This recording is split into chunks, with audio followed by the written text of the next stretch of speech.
Yeah, enough respect in every aspect to the man like Mark. I love how the man talk on the radio. In case you never know. You call that radio, call that the radio. You call that radio, call that the radio. Come and say, my name, I'll just go with the flow. My name, I'll just go with the flow. So till you miss a mark, now go bend down low. Till you miss a mark, now go bend down low. Boom. Lot of mercy. Yo. You call that radio. You call that radio. Come and say don't you be another man, I'll go lose your head. Say don't you be another me say and lose the head. Me say radio. Call that a radio. Straight from outer Glasgow. Straight from outer Glasgow. We are live. A week later than was planned, but we are live. Let me know if you can hear me okay. We've not used this in about a week.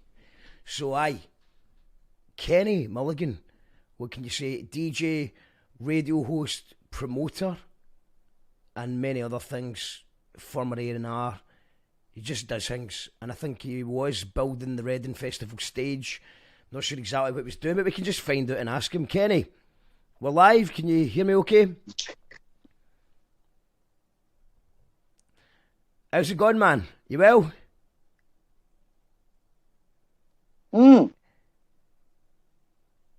How you doing, Mark? What a blessing and honour it is to be on you call it radio TV on YouTube. Oh mate, how am I? Battered, bruised. I'm battered and bruised, but I'm fit and healthy and I'm happy because I had such an amazing 12 days. Well, I had a day, 2 days off during building Reading Festival. However, it was the most intense job I've done this year. I think that's the 5th festival we did this year for the company that I work with, but nothing on the scale of what the 4 ones previous were. That was it was heavy, intense, but an amazing group of people. A lot of new people who hadn't done that sort of thing before.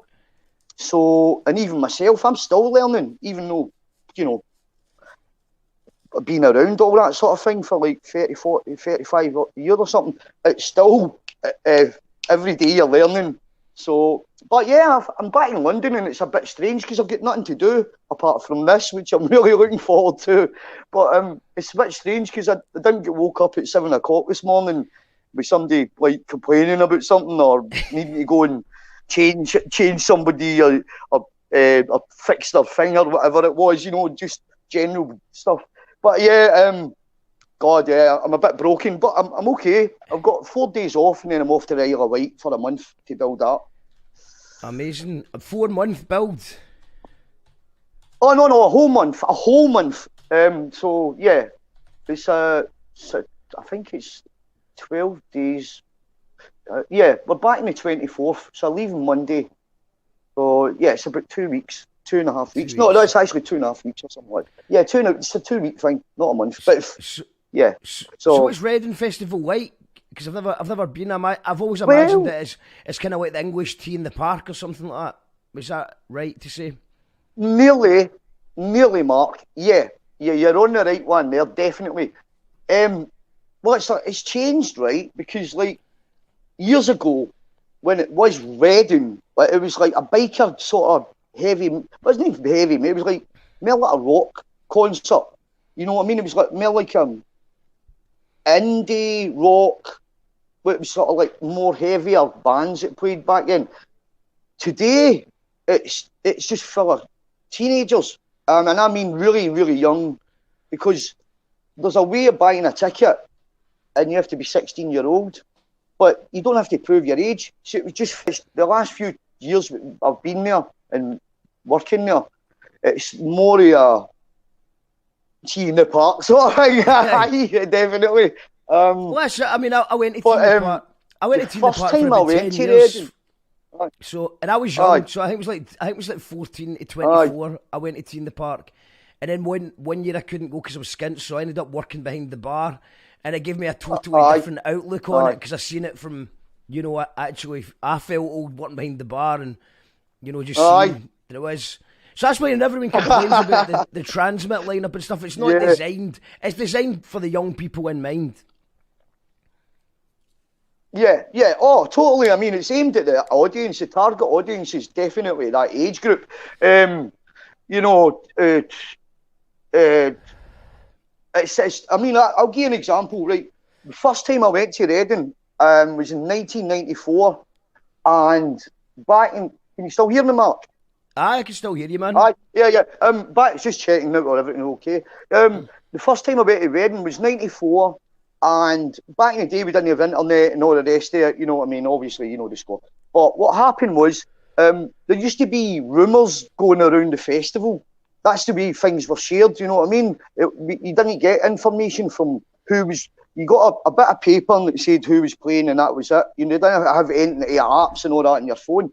But what had happened is Nirvana played that year, and Kurt Cobain OD'd on the plane to coming into England, and they signed him into hospital, and they gave him like a Pulp Fiction sort of wake-up thing.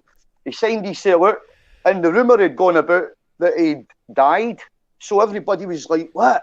You know, and then they wheeled him on stage dressed in a hospital gown in a wheelchair. And he stood up and collapsed and then got back on his feet and played what is well known, I think, amongst most Nirvana fans as the best gig that they ever played. Yeah. But, my mate had that live set on DVD. We used to watch that all the time. Yeah, but that's changed now.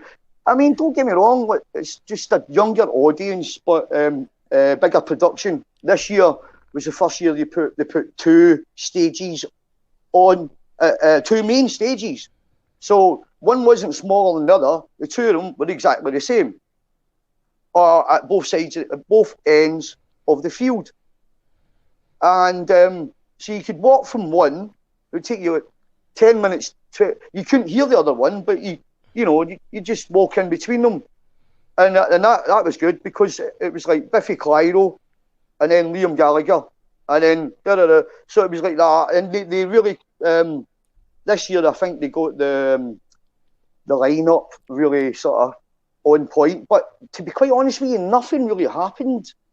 Nothing really happens during the day till like 4 o'clock.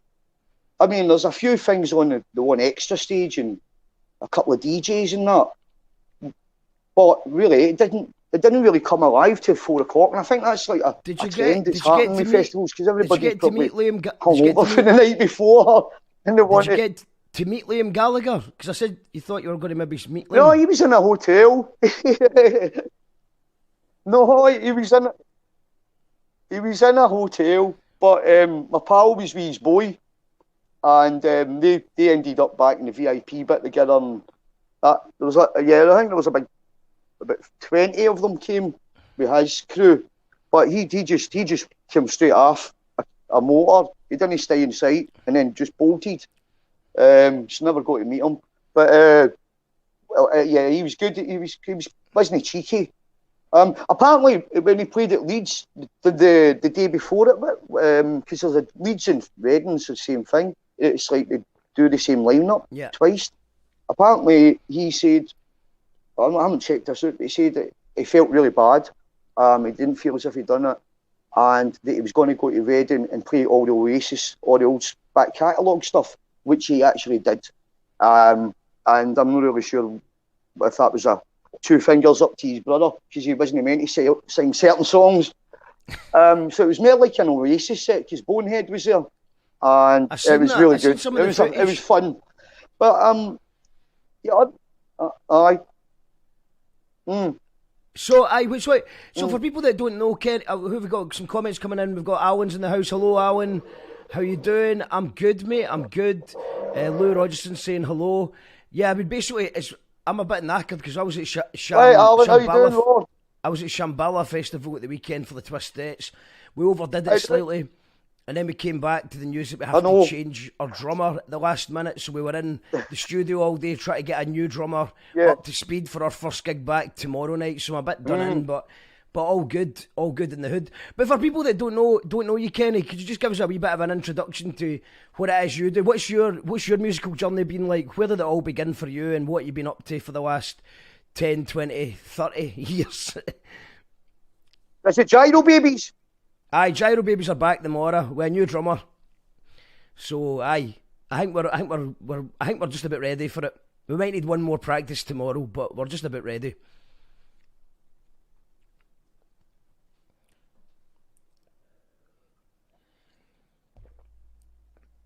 Right, okay. God, I'm a wee bit condensed. I'll try and condense it. So I was born and bred and brought up in Rutherglen, right? When it was part of Glasgow, not South Lanarkshire. Let's get it right. So I was brought up with my granny, my granddad there, my papa, who was a shipbuilder, steel industry, and I was a break dancer. I was into hip hop. My uncles were hippies, and they were, I remember being like 7 and 8 and listening to Jean-Michel Jarre and Floyd, and sort of the same journey that most people that grew up in Manchester, Liverpool, Glasgow, sometimes London, although and in other parts of, it's just I was really blessed to have an introduction into electronic music from such a young age, and psychedelic music. My uncles and my cousins, big shout out to Jerry the Neil family in Rutherglen. There was 9 boys, so they all used to play cards, and I'd be sitting under the table while they would be, doing their thing. And so I got to hear all the music, and then hip hop came, and hip hop in the 80s was just, I was like, who's this? Public Enemy, all that sort of thing. So we formed a wee crew, Rutherglen Breakers crew, and then there was the Glasgow City Breakers, and we had the lino outside the Rutherglen Arcade on the main street every Saturday with me, Mackie, Hissy, a couple of other boys. Big John, and so we were into the electro stuff, and we used to go out and stand next to Robert the Robot outside Argyle Street in Glasgow and watch him, and here in Africa, Bambata and Planet Rock and all that stuff, and Kraftwerk, which I'll come round to. That's another one. Yeah, that's where I started out, and then I got expelled for loads of schools. I was mental at school, but so I ended up going to live with my mum in London, and just as I got to London, Acid House exploded, and I went to my first rave when I was 15, and that was 1988. So I started buying records here, and I've been in London, based in London since it's about 34, 35 years now. So I buy records, and then I went back to Glasgow in 89, and my pals had just came back from Tenerife and Ibiza on holiday, and Acid House had just sort of started a wee bit in Glasgow. And it was one of them weird times where your auntie and your uncles were like, are you taking that bloody stuff that's in the paper and all that, So that didn't last long, because within a couple of months they ditched their handbags and they were dancing with their hoodie taps on, so that was fun. But yeah, so I started going to the Batcave, which was Henry Africa's, and that was run by Lars Sandberg, Mel Barr and Colin Barr, who then went on to the sub club Fury Murray's. They done, the Barr brothers are massive in Scotland with the amount of stuff that they've got involved in, the Fury Bar and all of these strange places. So it was under 18s, and so I broke loads of records, and I was like, I've got them. So they gave me my first gig, and then the sub club opened up round about then as well, and then we started going to Tin Pan Alley, and I think I was about 17 by that time, 17, managing to get into Tin Pan and the Sub Club, because we all had long hair. That's the thing. We all came back from wherever we'd been, all our school pals and hoodie tarps, and so Acid House was the thing that opened the door. And so I started doing the under 18s, the Tuxedo Princess, Henry Africa's, the Hacienda, Warehouse, Industria with Pussy Power guys. I mean, well, obviously back there, and I mean, but we also formed a crew called Europort, and we were into like Belgian techno, early Belgian techno, RNS Records and CG Bowl and all these sort of guys that are really massive now. So we brought them over, and because of my links with London Pirate Radio, which you used to have to hang out like the window with a coat hanger wired up to the hi-fi to try and get a signal. But, you know, pagers were back in there and text messages, so getting a shout out in the radio was a big thing. So I had a link with Fantasy FM, who is my radio station now, but I'm on now. So yeah, that's 88, 89. So we had a link, and I brought the guys up from London to Glasgow, and the boys from Belgium as well, CJ. And yeah, we did a few raves up in a few barns up in Dykehead and Straven and many mental places. We used to run buses for where Max Lacheetah's is, that street. Well, the meeting point was outside Dusty Dick's Joke Shop. That's where it was. So that's what happened. I started doing that and DJing, and then obviously, you know, my mum, by the time I was 15 when I first got my Technics, first set of decks. And since then, I started putting the first party I put on when I came back. I was 17, and we couldn't find an event space. So we managed to talk the youth club, a chapel, but I never went there. I went to, which doesn't matter. But my pals went to that youth club, and we managed to talk the janitor guy in Rutherglen Chapel to lend us a hall, and we told him it was going to be a disco. And we got a big projector, Lauren Hardy, and my mate's dad's oil slide projector for the 60s. And we put on a rave with a 4K sound system in the chapel, and the whole of Rutherglen were there. And that was my first promotion party that I put on. I think I was 16. And was Rutherglen? Were the people of Rutherglen going to the subway and stuff at that point, or was that just a new experience for the people of Rutherglen? Hoff and Hoff, Mark. It was definitely there was a wee club in Rutherglen called The Moon. It used to be not to be confused with The Moon in Sucky Hall Street. No, a different one. Yeah, so that turned into like what Mayorty Lee, the other guest last week, what he said about the Sharon and Tracy thing where people were dancing around handbags, that changed instantly. So Rutherglen had its own nightclub, and it became a rave, basically. It was called The Moon. So people, our crew, we were going to Tin Pan Alley, we were going to the Sub Club, and the people that couldn't get into the Tin Pan Alley and the Sub Club, because it was quite selective back in the days. It was quite, who you, where you fae? It still is. I know, Glasgow's sort of like a wee bit like that. Sub Club's still like that. I mean, I used to work there, and I still get... I know. The bouncer's known me 15 years. And I get in eventually, but he still has that look as if he's never met me before in my life. Yeah. I mean, don't get me wrong, mate. It's always been like that. Glasgow's always been like that. And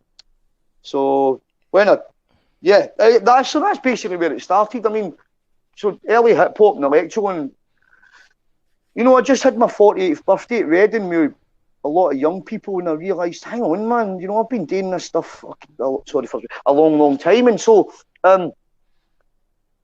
it's trying to remember the stuff that I did, but I think, you start getting a bit hazy in your 20s. You sort of know what happened up until then. I remember the early days. Well, what happened was I did take some time out because I've got 3 boys here in London. They're grown up. Liam, Connor and Adam. Hiya, boys. But yeah, I took about 10 years out. But what happened was when I came back to after 91, 92, I went to Cornwall, went to live in Cornwall, met Aphex Twin, Luke Vibert. There was one rave in the whole of St Ives in Cornwall.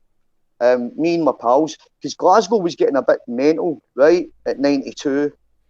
And so we decided to go to Cornwall in my mate's mum's cottage.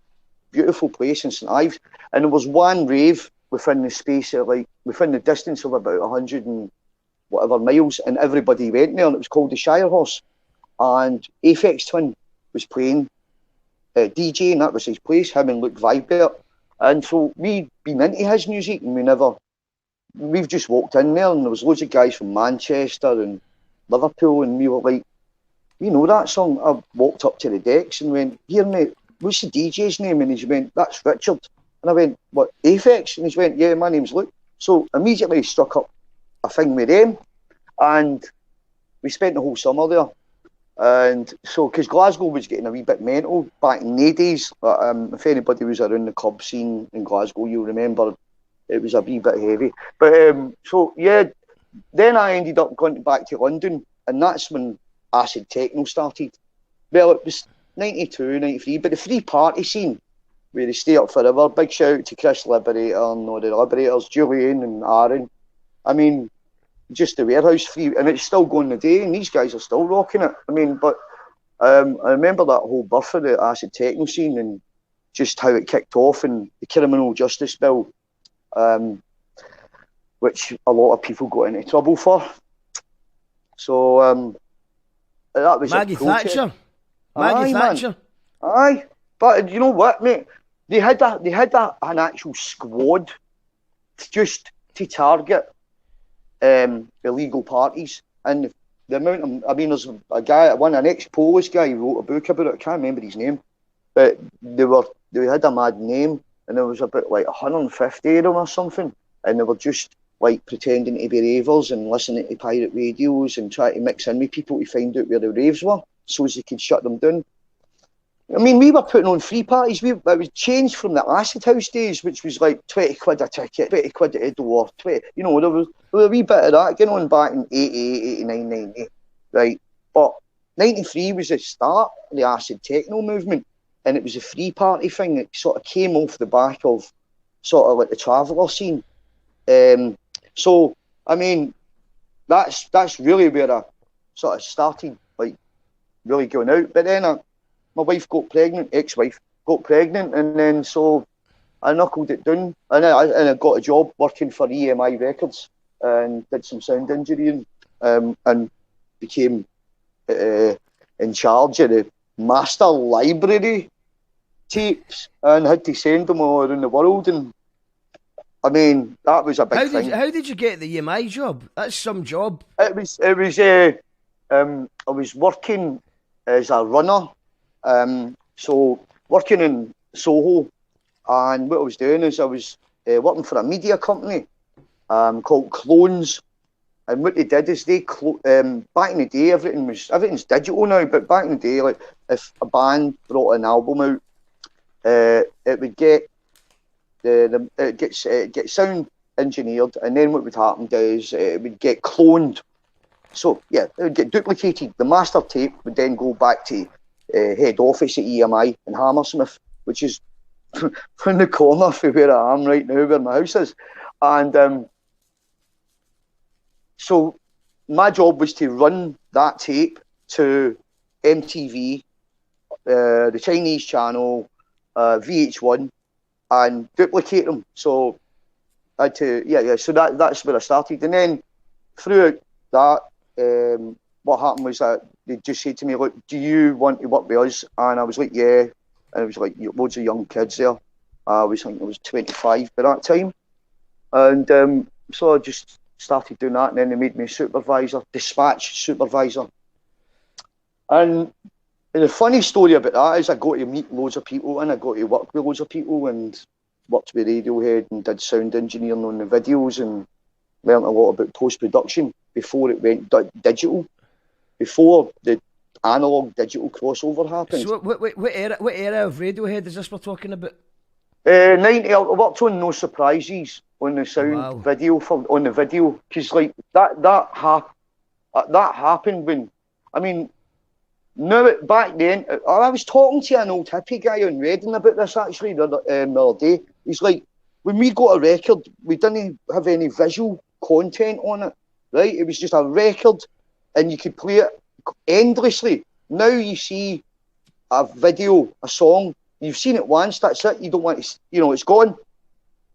Like, well, that's his take, guy. Like, I get that, and I sort of get that. Back then it was like concept albums. But during that time, 93, 94, 95, 96, 97, 98, I worked there for 7 years, and I got sacked. Which was, they found out that I was giving my mates tickets to go to different countries to deliver the tapes rather than pay the courier. So we got a few holidays out of it. Well, they were corporate slags anyway, sorry for the word, but everybody was like, well, I mean, it's fucking, I mean, we were one going to the underground parties at the weekend and then come to work for EMI. It was like two different things, you know what I mean? It's like anti this, but then, yeah. Yeah, aye. Well, I mean, that was good. Radiohead No Surprises was such a big tune when I was growing up as well, man. So that's the first name drop. The name drop. Oh man. Don't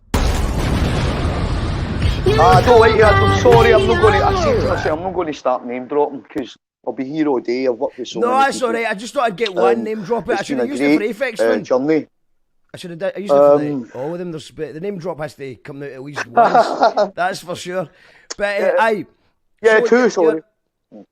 So let's go. So you're from at EMI and you get sacked, which seems like a fair cop. You got sacked because you were breaking the rules a wee bit, bending the rules. But the tapes were still getting delivered. Did your mates all deliver the tapes? A few went missing, by the way. I'm not taking any responsibility of saying where they are, but there's a few sub masters, shall we say. Some Pink Floyd ones went a wee missing away as well, and I know who's. Well, anyway, that's another thing. But no, it was just mental. A boy for the other going, you know what I mean? The next minute I'm working, and I've got these things, and I'm meeting the Bee Gees and having, tea with Robbie Williams, and then working on sets and all that. So that was my head exploded back then. I really did. It really, I mean, I was like, oh my God, is this really happening? Do you know what I mean? And another funny story is that when Oasis brought out Morning Glory, my two pals came down from Rutherglen and they'd never been they'd been to Ayr that for a holiday. You should know the amount of Glaswegians that used to go down past where you're from. It's got to Saltcoats. Saltcoats in Ayr. Aye, shoot in Ayr. Which for people that don't know, that's about 20 minutes, 30 minutes, 50 minutes max in a train.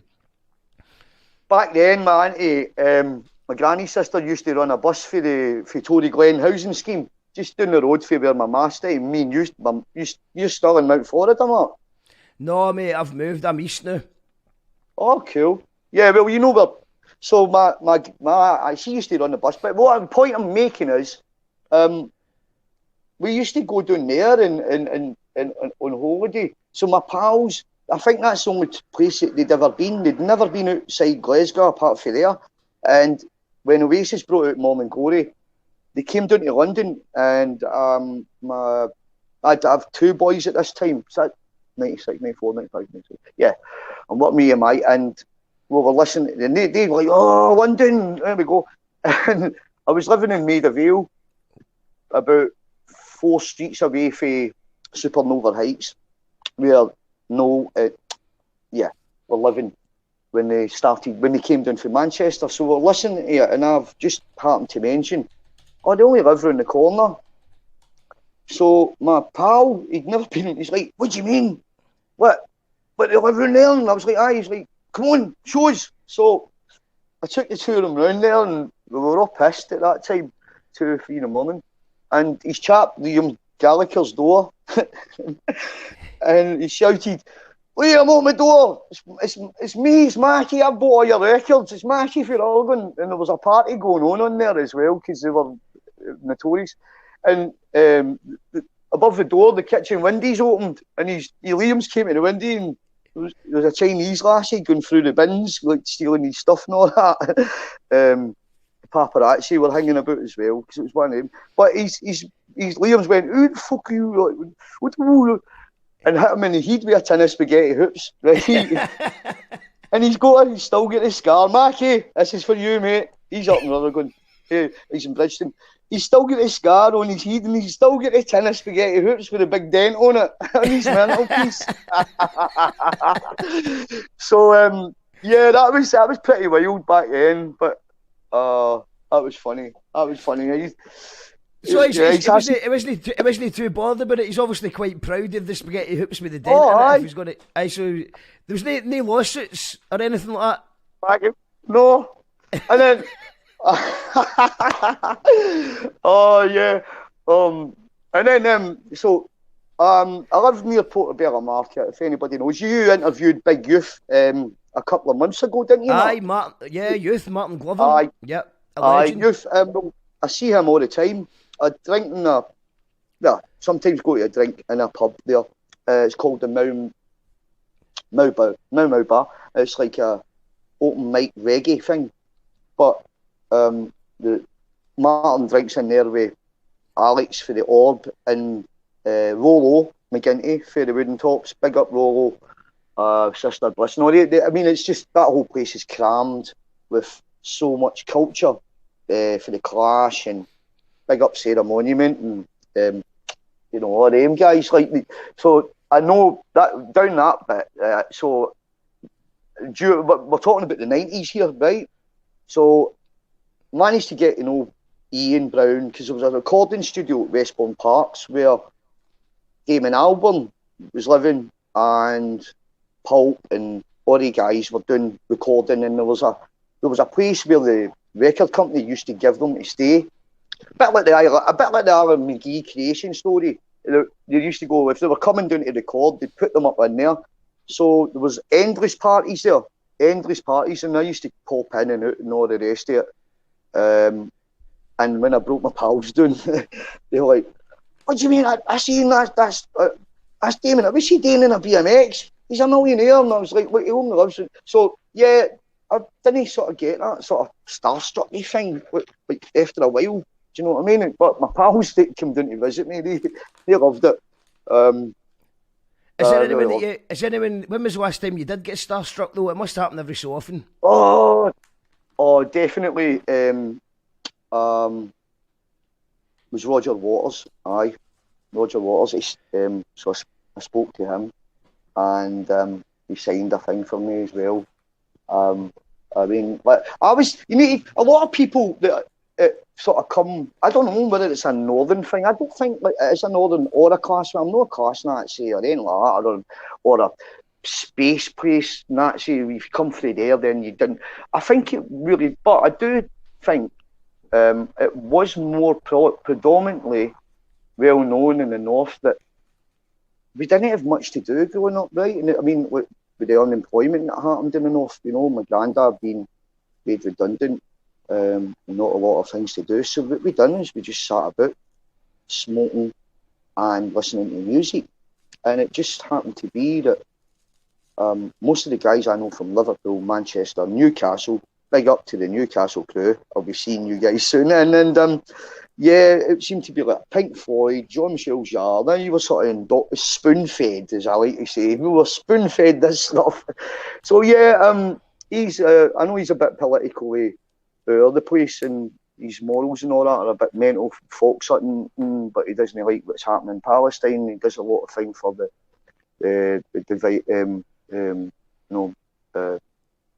sending people messages and writing them letters if they play in Israel.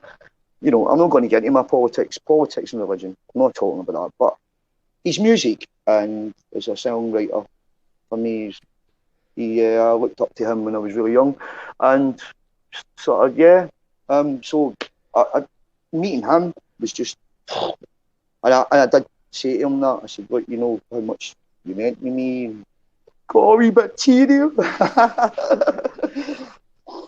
Well, that's, I mean, you know, Pink Floyd's still the music of the Schemes. We're talking to Malorca Lee last week at Ultrasonic. Ultrasonic's still the music of the Schemes, but it's kind of like, it seems to be two, it's like, go away.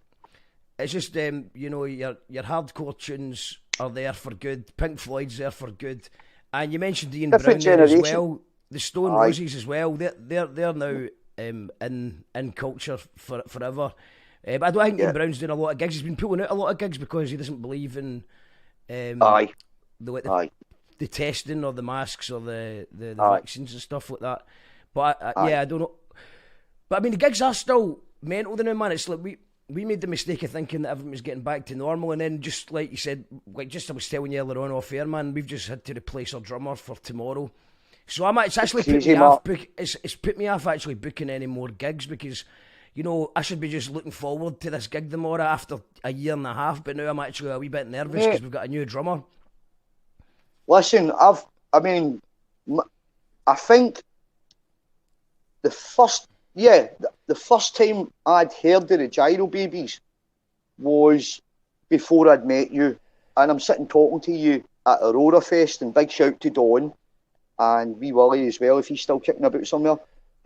We put that one, but you guys are, there's a subcultures within subcultures. I think that's the way I put it. But Glasgow's always had a punk element, as Terry McDonald will tell you, for Pussy Power, you know, and my big late pal Jake, who stayed here in the house for a year, our friend Jake. So yeah, there's but you guys with the Gyro, I first heard of the Gyro Babies. I was at a gig in the Dublin Castle in London, which is like where Madness and the Specials and, you know, anybody who like made that sort of. We nearly played Dublin Castle at one point. We did. It was really close to happening, but I can't remember why it didn't transpire. And that's still going. That's probably one of the only places that has never changed in 45 years or something like that. But I was at a gig there, watching a band, and in fact it was I was watching Muse in Coldplay, and they were only young kids at the time, and I was watching I went to see another punk band there. I can't remember who it was, but I got speaking to an Irish guy outside, and he went, "Oh, do you know the Gyro Babies?" And I was like, "No." He went, "You should. You're from Glasgow." He goes, "You know," and then I'd never heard it, and I think it was only about 6 months after that. No, a couple of years after that. I can't remember. My memory's a bit goldfish. Well, Aurora Fest, I could probably put a date on it a wee bit, because Aurora Fest must have been about 2012, I'm thinking. 2012. Roughly, man. Obviously, I'll be a year or two as well, but could be a year or two. But Aurora Fest was around about the time where we used to have a. So what would happen is there'd be 3 parties, and they would say, right, we're just wanting dance, techno, but Gyro Babies can play if they want. And we'd try it's mental, isn't it? Aye, but it was a lot of hassle. Gaps, but it'd be a lot of hassle though. It's because we would play the sound house and stuff like that, so it'd be bands and DJ nights and stuff. So that was how we were kind of bridging the gap there. But I think with Aurora Fest at that point, we had a thing called Gyrotronica, which is where we Gyrotronica. It was Gyrotronica. That's what happened. That's what happened when we bumped into you at Aurora Fest. I think you just missed our set, but if you'd blinked, you'd missed it because someone unplugged us. No. And it didn't go very well, but then I had a chat with you after it, which was good because we ended up getting the crack that night anyway.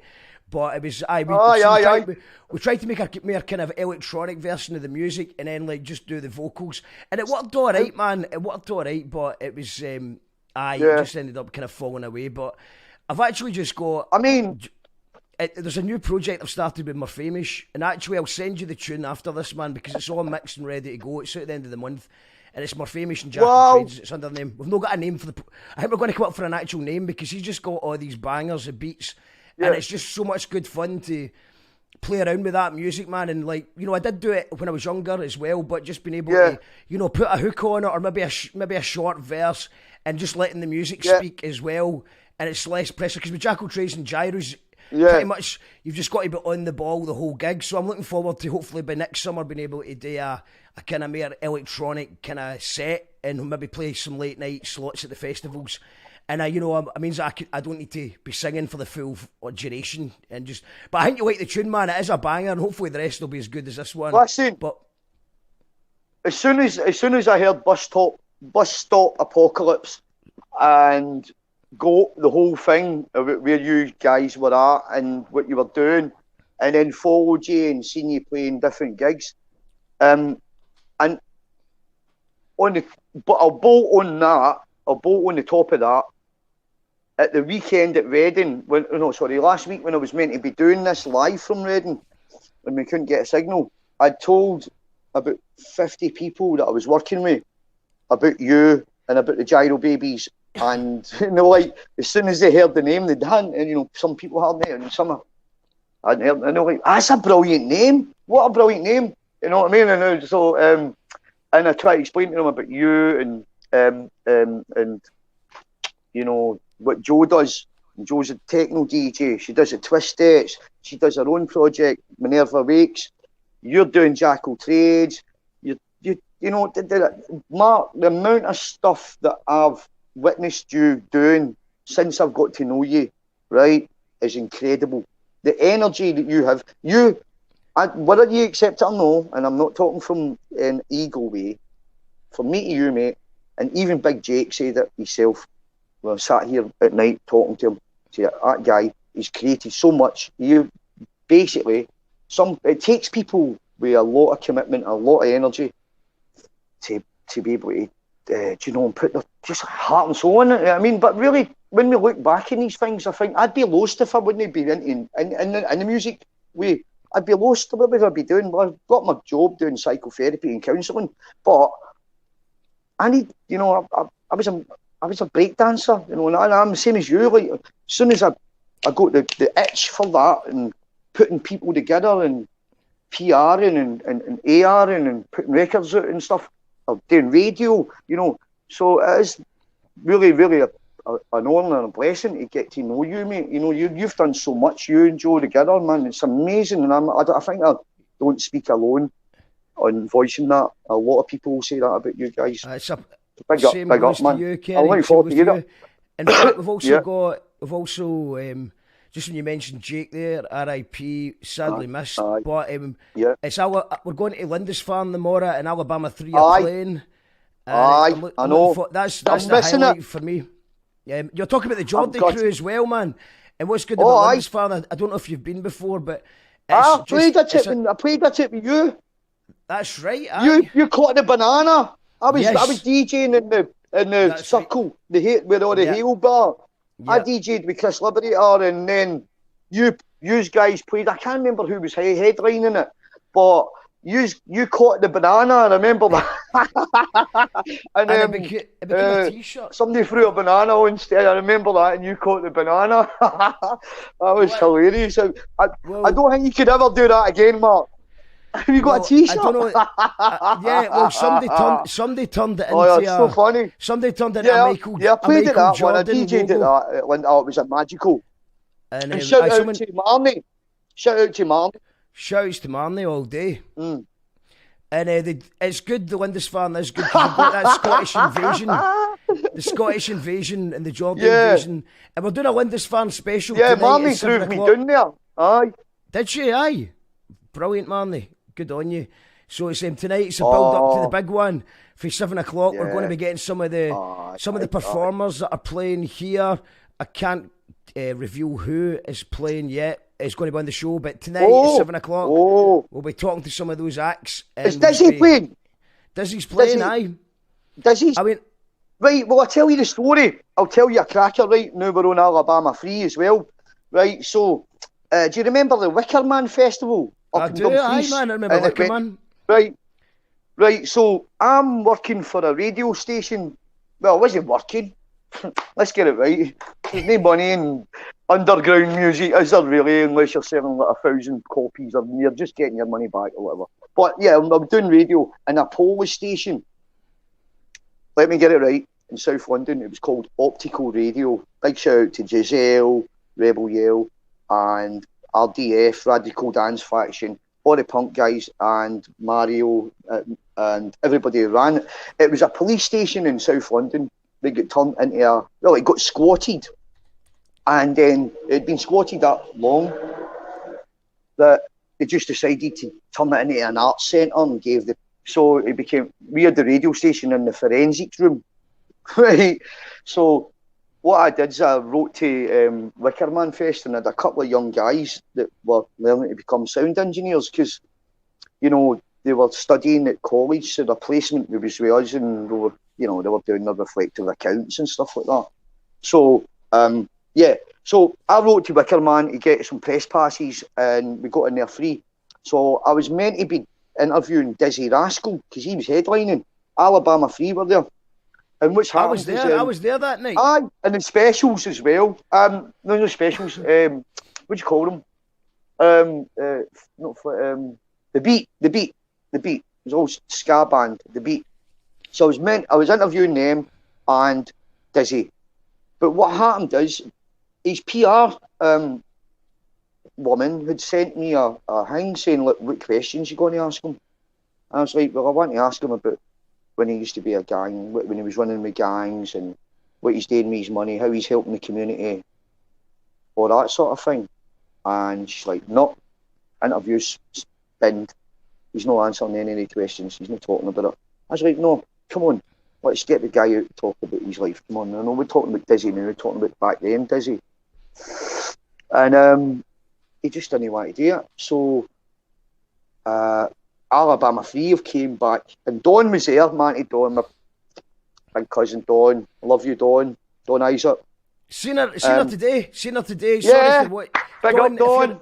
Don, if you're watching this, sorry, I was a bit flustered earlier when I was trying to talk to you. We're in the studios, and I was basically because obviously we're wanting to put a gig on at the venue time. We'll talk about time in a little second because we're planning to do a gig there soon. But we literally had 2 hours to get our new drummer up to scratch. So sorry, Don, if I had to rush away, but time is of the essence. Dawn's got all the time in the world for you, Mark. You know that anyway, mate. You know, she's got all the time in the world for you. She loves you to bits, mate. So what happened was Alabama Free came in to the press area and they had a big bell tent and they did an acoustic set. And that was the first time I met Jake and Rob.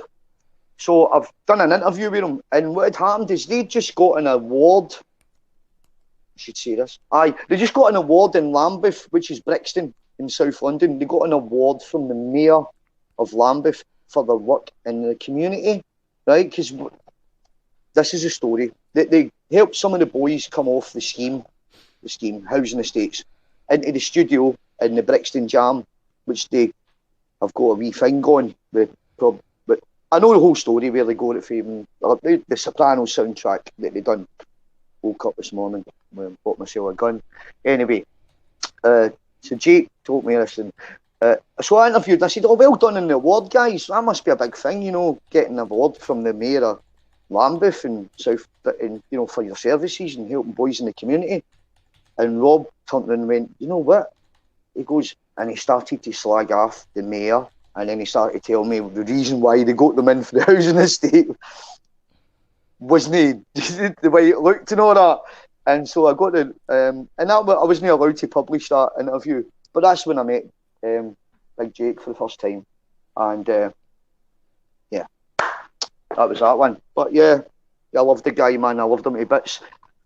So many funny stories, man, that he told me. give us a Jake story. Oh, and we'll right. Get some One of the best ones. Comments out. Right. So what happened was, you do know that he was. I don't know if anybody knows Peter O'Toole and the other guy. What is his name? Oliver Reed, right? Famous actors. You know what I mean? Like played Lawrence Arabia and all the rest of it. But back in the day when Jake came to London, around about the same thing as me, but a couple of years earlier, him and So he told me that he used to go round to the pub with his pal, and his pal went, "Oh, come and meet my mate Pete," and he's gone round there, and it was Peter O'Toole, and he's sitting smoking, you know, and so he ended up becoming pals with him and having drinking sessions with Oliver Reed. But the best Jake story for me, which involves me, right, and not a lot of people know this, I'm going to share this, it's brilliant, man. Jake was staying here in my house. I was on putting the Wax Factory Techno night up in Glasgow, and I was back and forward a lot. I was running with a different crew called Loose Lips, and big shout out to Freddie, by the way. So I was Birmingham, Manchester, Liverpool, and on the road, and Jake needed a place to stay, and so I went, "You can stay here, you know, pay the rent, that's it," basically. But during that time, he was on tour with Alabama 3, and that was the final tour. So right across where I'm at now, which is Brook Green in Kensington, is Shepherd's Bush Empire, and that's where they finished the tour. It was a UK tour, it lasted a year. You know that they're always on. But that was the final tour, and usually what they do is they go back to a big place in Brixton called the Brixton Jam, which is their headquarter. They've got a club up there. It was a club. So they usually have the after party there for the end of tour, which is like notoriously goes on for like 4 days or something like that. Sorry, I feel a bit emotional talking about this. Anyway, so Jake's on tour, and he's in there, and he's in the Shepherd's Bush, and I was going out with this girl at the time, and I decided I've got a set of keys, and I was in Luton, and I went, "Mum will go through to London, Jake's on tour, they're probably going to go back for 4 days, I'll go back to the house. Mum will go through to London, see my pals, have a drink, go out, have a nice weekend, and we can go back and stay at mine's," although I was given that Jake was living here. Anyway, long story, I'm trying to keep it short. So I'm in the house with her, and it's on the night of the last part of the tour for Alabama 3 at Shepherd's Bush Empire, and I didn't expect this. 12:30, right? Jake walked in the house in here, and you know, me and my girlfriend, he's like, "What the are you doing here, Kenny?" I'm like, "Well, what are you doing here? I thought you were away back to the end of tour after party with the lads." He came in with a loaf of bread, right, a block of cheese, and a packet of ham, and went in the kitchen, made a cup of tea, and he went, "I've had enough. I'm not doing that anymore. I'm finished. I've not got it in me." And that was the last time I seen him. And it really broke my heart. But you know what?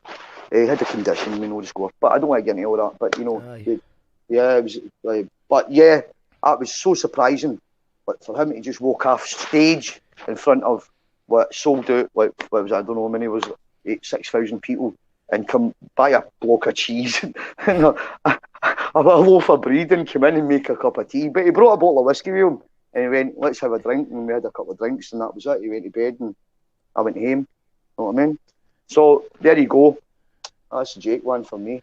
I'll never forget the guy, man. He taught me so much. Jake. And I'm sure, I mean, I've seen Alabama 3 play once without Jake at the Barrowlands, and that was an emotional. I've not seen them yet. I've not. Yeah. So, because obviously, I don't know what their setup's going to be, but the bars, they had like a life size. Because obviously, with Nick on the show. I've seen that. Aye, I've seen that. Makes death masks and stuff, so they actually made a. Aye. So Jake was just sort of sitting, like it was like Jake was sitting on a couch, just sort of watching. And obviously they got the initial masters or whatever from that album, so they could. It was still all his bits were still coming over at the right time and stuff like that. Well, so I could spend days talking to you about that guy, man. Do you know what I mean? Like the stuff that he taught me. He was out. Know what I mean, my man? We should definitely talk to you all day long about it. We need to get on another time as well to get all the stories out, or as many as we can. Yeah, we've got a few comments to read out. We've got Alan Gray's in the house. Hello, Al. Sinead says, "Hiya, Kenny." Hiya, sister. Hi, Sinead. Hi, Shona. Alan saying, "Dipping in and out of the chat, having a drink with my mate. Great to see you, Kenny. Glad you're doing well for yourself." Alan saying the moon Cheers, Al. is known as Rooftops, which was a That's different right. one completely. Aye. That was A different one. That was a very different one. That was That was a mental place, man. Aye, you Like, couldn't wouldn't get you anybody hear else. that in the 80s, man? No. I remember one time a lassie I was with and a guy were having a full blown argument in the street, and this guy in a suit came up, and we thought it was like, I don't know, CID or security or something, but it was a bouncer for the moon saying, why didn't you just come in and have a drink and calm it all down, you know what I mean? Have a drink. And that's exactly what we did, and it did all calm down. We had a wee drink. Aye. That was Typical Glasgow. That's a good one, isn't it? Aye. Burnley Sun in What's the that house. argument? Shut up and sit down and have a drink. Come on in and have a drink. What's that? You know, I mean, Under the Influence Radio's tuned in. The 3 tunes. Under Influence Radio knows the score. Paul's in the house. All right, everyone. That was, sorry, you try to read that. That's Under the Influence Radio in the house as well. And that was you call that radio. Yeah, if you enjoy the show, by the way, if you're enjoying Kenny's chat and this is the first time you've tuned in, there's some good ones we've had on recently with Mallorca Leon, Mallorca Leon of Ultrasonic and Public Domain. That was brilliant. You can check that on the YouTube channel. We also had Rowetta of the Happy Mondays on last week. Yeah, she said that she said the Gyro Babies is a good name for a band as well, but obviously still I shouldn't have heard these before. But But yeah, she was brilliant as well. So we've had some cracking shows this week. And then obviously later on tonight, 7 o'clock, we've got the build if any of up my to the big pals one. are watching. On you go, Kenny. Lindisfarne, build up to the big one. Tonight at 7, we're going to have a few of the artists that are performing at this weekend. So we're just going to get the hype going. And that's going to be our first. Say hello to back. Big Sandy when you're up there. Tell him I said hello, Big Sandy Duff. You know Big Sandy, and also if you get a chance to check out, you're not going to do the poetry thing up there as well, Mark. Aye, so it's going to be a wee bit your of poetry, but it's actually going to be mostly Jackal Trades with a backing track, and Joe DeArt's going to be doing a bit of Minerva Wakes, and we're going to do a wee bit of Gyro's acoustic stuff for the Friday as well. So we're going to mix it up with a bit of hip hop, a bit of poetry, and a bit of acoustic stuff. That's amazing. 40 minutes on the Friday afternoon if you're going to at the Born Lippy tent, 2 o'clock. And then Gyro Babies is tomorrow night, 8 o'clock in the Viking Brewhouse stage. So that's my mate Don. Yeah. So looking forward to it. It's going to be good, man. So Kenny, Don, who does Born Lippy in Newcastle, big shout out to Don. Don's a legend. Don is a guy. legend. Absolute legend. And doing a lot for the spoken word scene in Newcastle, and obviously I do a lot of poetry as well, but I haven't let anybody hear it yet. And I do a lot of. When are you going to do it? I'd love to hear your poetry. Do you want to give us a poem? An exclusive poem? Do you know what, Mark? It would be stupid for me not to. Right, here's one, and I wrote it when I was 7-year-old, and we're going to get exclusive banner on the go for this. This is Kenny Mulligan's this is first ever poem that I wrote when I was 7-year-old, and it won. I think I got record tokens off of Radio Clyde at all the schools in Glasgow. It was a thing, and we had to write something about nature. So it's a bit of a right. I was 7 at this time, right? Now I've moved on a wee bit. My favourite tree is the fir tree. It's the tree I like the best. The reason why I like this tree is it's outstanding from the rest. Its needles are prickly, they're very sharp indeed. And then people come and chop the tree down, and there really is no need. That was 7-year-old. We needed the applause button for that. Fucking brilliant, Ken. How do you write that when you're 8? Right. I want you to get some more poems together. I'm desperate to get it out of me, man. I've got hundreds of stuff written and I just don't share it. I've got let's make that happen, man. Let's make that a New Year's, because this feels like the start of a year now that there's gigs back. It does, so New Year resolution, get it happening. Because we're going to talk about Time, the venue in Glasgow. Hopefully we'll be doing some stuff at that. And I'd like to do, I was thinking, see if you call that radio Patreons, man, because there's been people supporting the show. since lockdown began. In fact, just before lockdown even. I was a patron and I lost my bank card, and I think what's happened is it's not put my new one through, so I'll need to link it again. Aye, that is the thing. If your bank card changes, then you need to get it again. That's what happened. But I support it all, man. I just thought that time might be a good venue to try out the. You call that radio all day, and we'll just maybe have a bit of poetry, acoustic stuff to begin with, then some bands and then some DJs, and just make it an all day late thing. And I'd love to do that, and I think time's the right venue for it. So is it right? The first gig's the 18th of September, is that right? Aye. Doing an old school time thing there. There's a lot of old school DJs, and the actual venue, if anybody who doesn't understand what time is, it's a multi-function. It's live music, and also it's an event space. But it used to be one of the best nightclubs in Glasgow, and it used to be called Fury Murray's.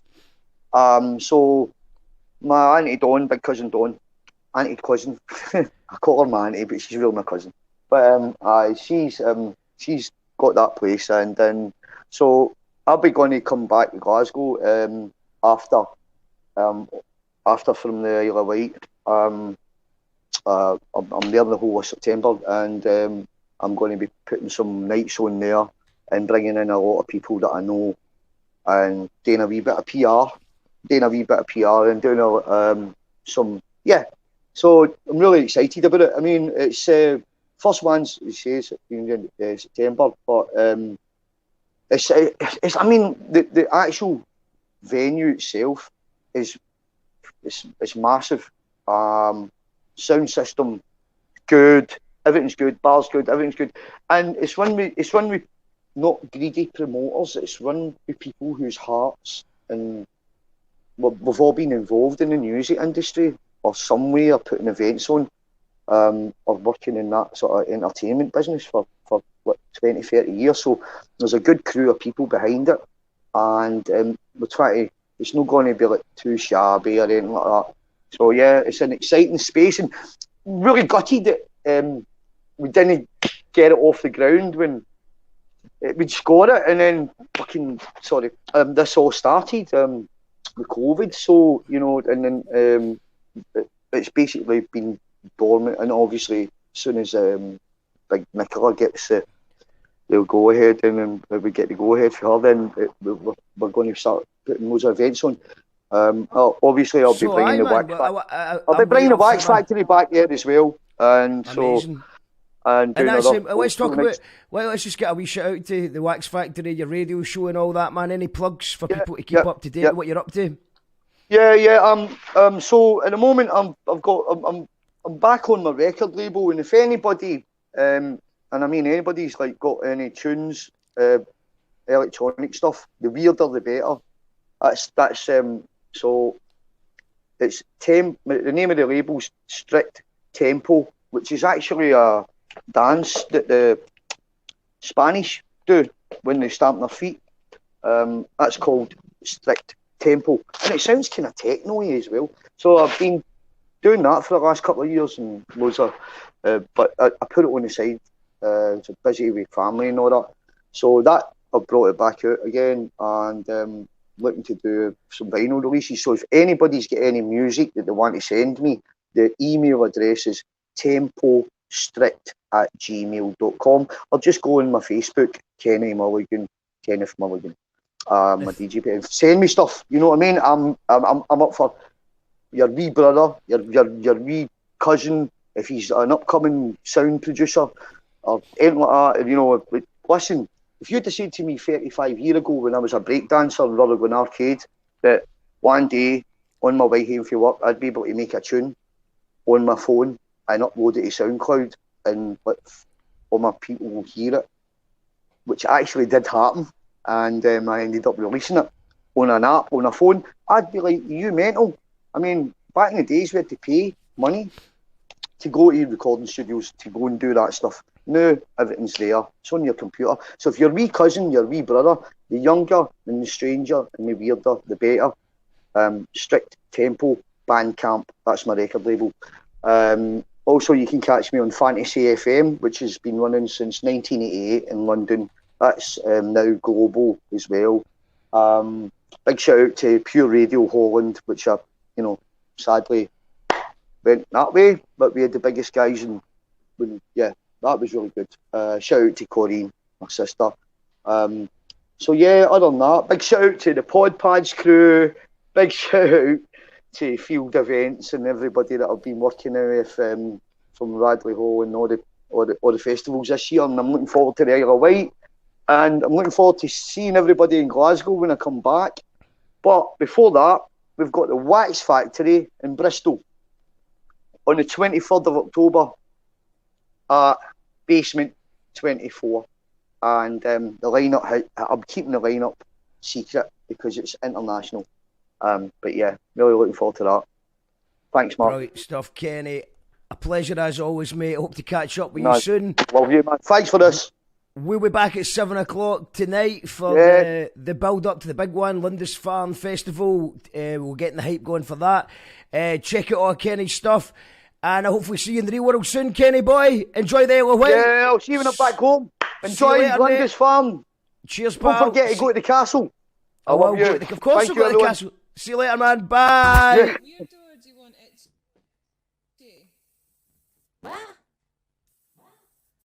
If you don't really